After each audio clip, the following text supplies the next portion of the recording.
সময় যেতে যেতেই সেদিন সন্ধ্যা থেকে খবর আসছিল যে নানা জায়গায় কেন্দ্র দখল হয়েছে, জাল ভোট দেওয়া হয়েছে, আমাদের এজেন্টদেরকে জোর করে বের করে দেওয়া হয়েছে, অনেক জায়গায় এজেন্টদেরকে শুরু থেকে ঢুকতে দেওয়া হয়নি এবং প্রিসাইডিং অফিসার এবং তাদের এজেন্টের যোগসাজশে ব্যালট কাটা হয়েছে।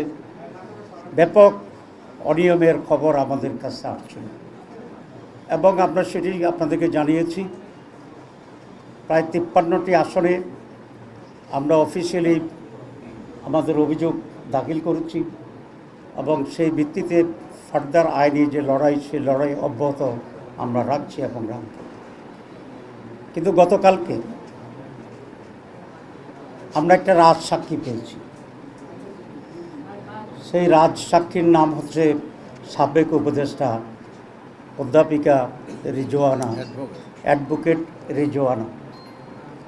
তিনি একটা সাংবাদিকের সাথে কথা বলে এটা প্রকাশ করেছেন যে আমরা যারা তাঁর ভাষায়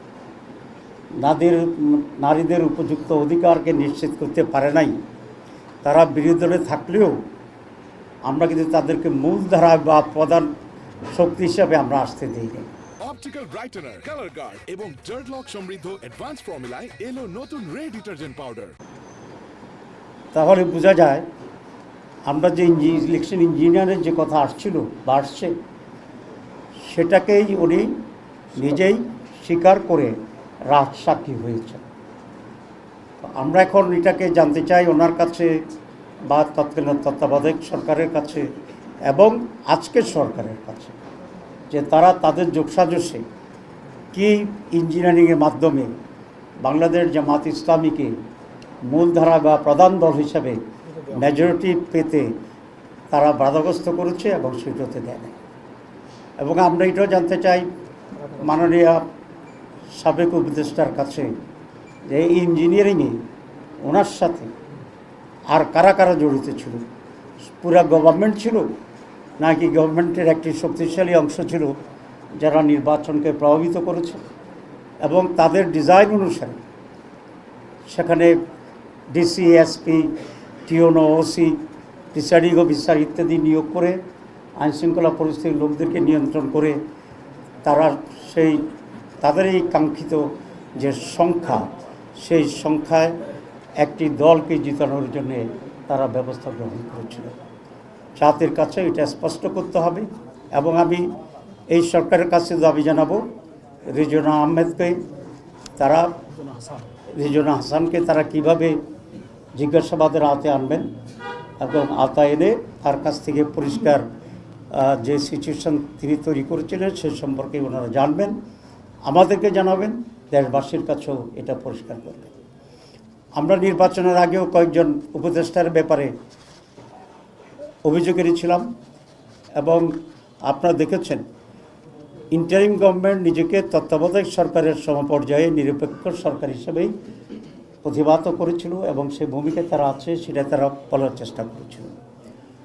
এবং একটি নীতিগত কথা ছিল যে ইন্টারিম গভর্নমেন্টে যারা দায়িত্বে থাকছেন উপদেষ্টা হিসাবে তারা কোনো সরকারে দলীয় সরকারে তারা কোনো ধরনের অংশগ্রহণ করবেন না, কোনো মন্ত্রিত্ব গ্রহণ করবেন না। কিন্তু শুরু থেকেই আমরা একজন ব্যক্তিকে ইন্টারিম গভর্নমেন্টের যিনি আমাদের প্রতিরক্ষা উপদেষ্টা ছিলেন, তিনি প্রথম দিনেই খলিলুর রহমান সাহেব পররাষ্ট্রমন্ত্রী হিসেবে শপথ গ্রহণ করছেন, যেটা তিনি তার আগের শপথের পরিপন্থী কাজ করেছেন। এখানে এটা স্পষ্ট যে খলিলুর রহমান ছিল লন্ডন কনস্পিরেসির প্রধান হোতা এবং সেখান থেকে তিনি সরকারকে মোটিভেট করে ষড়যন্ত্র করে বর্তমান যারা সরকারে আছেন তাদেরকে সুবিধা দেওয়ার জন্যই উনি অব্যাহতভাবে কাজ করেছিলেন এবং তার সেই কাজের পুরস্কার হিসাবেই উনি পররাষ্ট্রমন্ত্রীর এই রিওয়ার্ডটা উনি পেয়েছেন।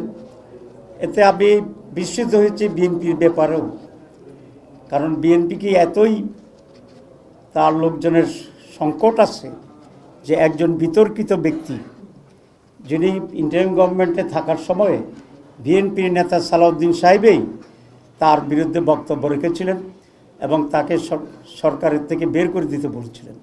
তো এই খারাপ লোকটা, যেটা বিএনপি দৃষ্টিতে তখন খারাপ ছিল, এবং সালাউদ্দিন সাহেবের বক্তব্যের পরে উনি বিএনপির সাথে নিশ্চয়ই গোপনে এমন এক কন্ট্যাক্টে গেছেন যে তারা বিএনপির স্বার্থ সংরক্ষণের জন্য উলঙ্গভাবে ভূমিকা নিয়েছেন, যে কারণে বিএনপির আস্থাভাজন হয়ে আবার তিনি বিএনপির মন্ত্রী হয়েছেন। কারণ নিশ্চয়ই বিএনপির সাথে ওনার এমন এক কমিটমেন্ট ছিল, বা ওনার সাথে বিএনপির এমন এক কমিটমেন্ট ছিল যে উনি ইন্টারিম গভর্নমেন্টের থেকে বিএনপিকে হেল্প করবে নির্বাচনে, আর বিএনপি সরকার গঠন করলে ওনাকে মন্ত্রী বানাবে। এই দুটাই কিন্তু ওই তাদের অবস্থান দিয়ে পরিষ্কার হয়। সুতরাং খলিলুর রহমান সাহেবকেও একইভাবে জিজ্ঞাসাবাদে আনা উচিত এই সরকারের, এবং যে কী ধরনের কনস্পিরেসি রিদওয়ানা সহ অন্যরা তারা করেছেন, যে জাতিকে একটি সুষ্ঠু নির্বাচন থেকে তারা বঞ্চিত করেছেন। কারণ একটি সুষ্ঠু নির্বাচন এই জাতির জন্য অত্যন্ত প্রয়োজন ছিল, তাদের মনের আকাঙ্ক্ষা ছিল, তাদের দাবি ছিল।